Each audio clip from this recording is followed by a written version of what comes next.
Assalamualaikum warahmatullahi wabarakatuh. Apa kabar anak-anak semuanya? Semoga kita semua selalu berada dalam lindungan Allah Subhanahu wa Ta'ala. Amin. Baik, dalam video singkat kali ini kita akan mempelajari salah satu disiplin ilmu dalam Islam yang membahas tentang tata cara beribadah kepada Allah Subhanahu wa Ta'ala dengan baik dan benar sesuai dengan tuntunan syariat. Nah, ilmu yang kita maksudkan di sini adalah ilmu fikih. Nah, sebelum kita masuk dalam pembahasan, terlebih dahulu kita akan jelaskan sedikit tentang urgensi ataupun tentang pentingnya kita mempelajari dan menguasai ilmu fikih.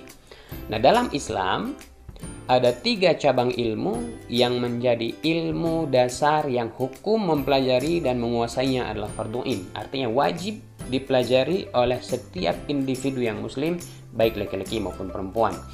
Yang pertama adalah ilmu tauhid. Nah, ilmu tauhid ini adalah ilmu yang mempelajari tentang bagaimana kita mengenal Allah Subhanahu wa Ta'ala, satu-satunya zat yang kita beribadah kepadanya. Kemudian yang kedua adalah ilmu fikih. Nah, ini yang akan kita pelajari dalam video singkat ini. Ilmu fikih ini adalah ilmu yang mempelajari tentang bagaimana tata cara kita beribadah kepada Allah Subhanahu wa Ta'ala. Dan yang ketiga adalah ilmu tasawuf. Ilmu tasawuf ini adalah ilmu tazkiyatun nufus. Ilmu bagaimana kita menjaga hati, membersihkan hati agar jangan sampai pahala dari ibadah yang kita kerjakan terhapus oleh penyakit hati yang kita miliki. Seperti riya misalnya. Dalam satu hadis dijelaskan bahwa riya ini dapat menghapus pahala amal bagaikan api yang membakar dedaunan kering. Maka anak-anak semuanya, ketiga cabang ilmu ini adalah 3 cabang ilmu fardhu ain yang wajib bagi kita untuk mempelajari dan menguasainya. Nah, baik, itu sekilas tentang urgensi ataupun pentingnya kita mempelajari ilmu fikih. Nah, baik anak-anak, seperti yang kita jelaskan di awal tadi, bahwa hari ini kita akan mempelajari salah satu cabang ilmu fardhu ain, yaitu ilmu fikih. Dan kita masuk dalam subbab taharah, ya. Jadi yang akan kita pelajari dalam video ini adalah tentang taharah. Apa itu taharah? Taharah itu artinya adalah bersuci. Nah, baik. Nah, sebagaimana biasanya, ya, sebelum kita belajar, terlebih dahulu kita akan membacakan doa sebelum belajar, ya. Mengapa kita perlu membaca doa sebelum belajar? Karena kita harus tahu bahwa ilmu ini adalah milik Allah, yang memberikan kita mampu, yang memberikan kita bisa dalam belajar itu adalah Allah. Maka kita memohon kepada Allah agar Allah mudahkan kita dalam belajar dengan membaca doa. Baik, mari sama-sama kita baca doanya. Bismillahirrahmanirrahim. Rabbi syrah li sadri wa yassir li amri wahlul 'uqdatan min lisani yafqahu qawli. Nah, doa ini adalah doa yang sangat baik kita baca. Sebagaimana kalian lihat di layar, arti daripada doa ini adalah wahai Rabb, wahai Allah, lapangkanlah untukku dadaku dan mudahkanlah untukku urusanku dan lepaskanlah kekakuan dari lidahku supaya mereka mengerti perkataanku. Nah, ini ada doa yang kedua, doa sebelum belajar yang juga bagus sekali untuk kita baca. Mari kita baca bersama. Bismillahirrahmanirrahim.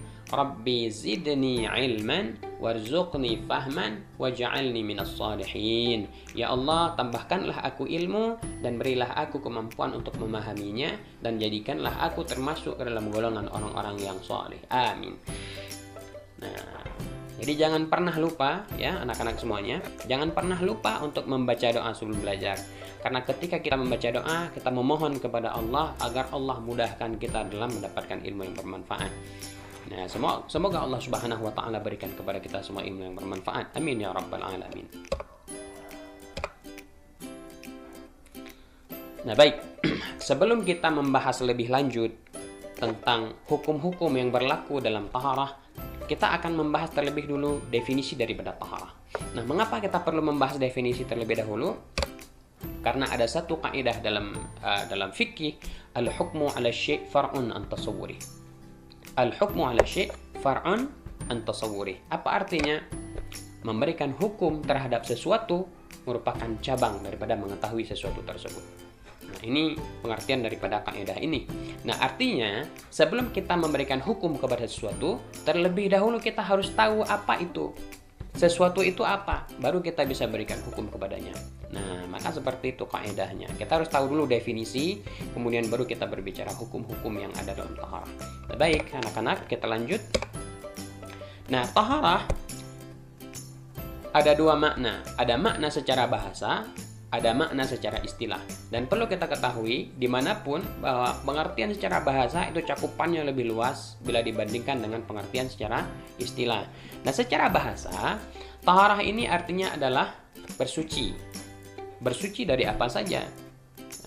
Dan dengan model apa saja, atas nama menyucikan diri, atas nama bersuci, apakah itu kita sucikan tubuh kita cuci tangan misalnya dari kotoran, kemudian kita mandi, ya, ataupun kita mencuci piring misalnya, itu juga bisa dianggap bersuci secara bahasa. Tapi akan tetapi secara spesifik dalam istilah ilmu fikih secara khususnya, taharah adalah mengerjakan suatu perkara yang menyebabkan sahnya suatu ibadah.